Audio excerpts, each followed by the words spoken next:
The Electoral Commission, IEBC, has mooted change of election laws to have elections in the country staggered. IEBC Chair Wafula Chebukati says county elections should be held separately from national elections for the credibility and sanctity of the elections. But a staggered election could also mean increase of the election budget in a country whose elections are said to be the most expensive exercise around the world. Once again, we can unveil it. A year and a half after the 2017 general election and annulling of the presidential election results, IEBC was unveiling a self-audit that marks the roadmap of electoral reforms. The Commission's remedy for the 2017 Supreme Court embarrassment is a staggered election. Our staff get fatigued. We have the polling starting from 6 in the morning to 5 in the evening, and then the same polling clerks convert the polling stations into counting stations and count the whole night and for days.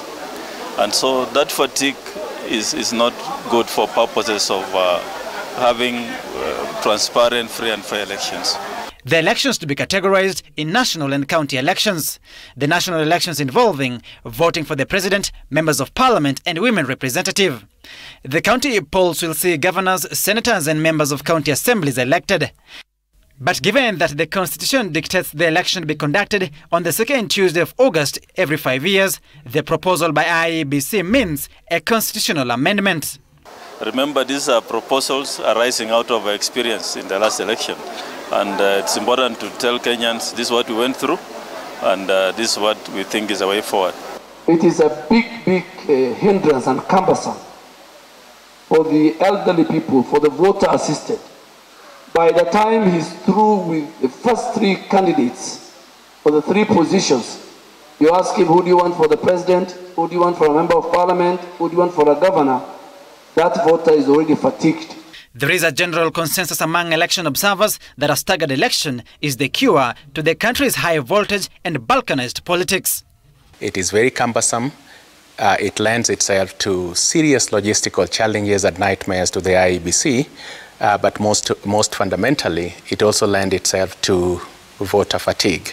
With the country conducting one of the most expensive elections across the region, having spent 54 billion shillings in the August 8th general election, the staggering would only mean the figure could escalate. That you'll have to pay the people you have hired twice, and also transport costs would increase. But remember, all the other costs are constant. And so, but however much the cost is, it overrides the staggering election to be a better idea. It will override another factor. If the election remains as expensive and as exorbitant as it is, then it goes without saying that it will be unsustainable. But even with the reforms documented in the post-election evaluation report, critics blasted the political class for holding the Electoral Commission captive to deliver on its mandate of a free, fair and credible election. We cannot create independent institutions, then deny them the independence through the bullying of the political class. And when those institutions fail because of such political infiltration, we turn around and blame them and disband them. Then the silly cycle begins afresh with another predictable silly result.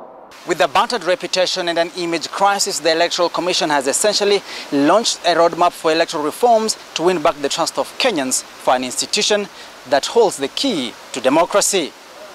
Samugina Citizen TV, Nairobi.